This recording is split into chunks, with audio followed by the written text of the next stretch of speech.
Welcome guys, and today I'm going to show you how I can do transfer from Revolut to Scotiabank.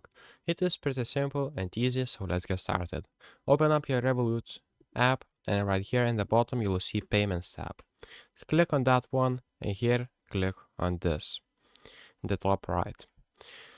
And here click on the bank or international. After that, you'll need to add bank recipient, individual or business. For the country, select Canada because Scotiabank is in Canada. Here you'll need to select Canadian currency, IBAN, SWIFT code or sort code, first and middle name, last name, email, it is optional, and after that, click continue, select the amount that you want to send, and verify all the important information. And that's pretty much it. That's how we send or transfer money to Scotiabank. So thank you guys and see you in the next one.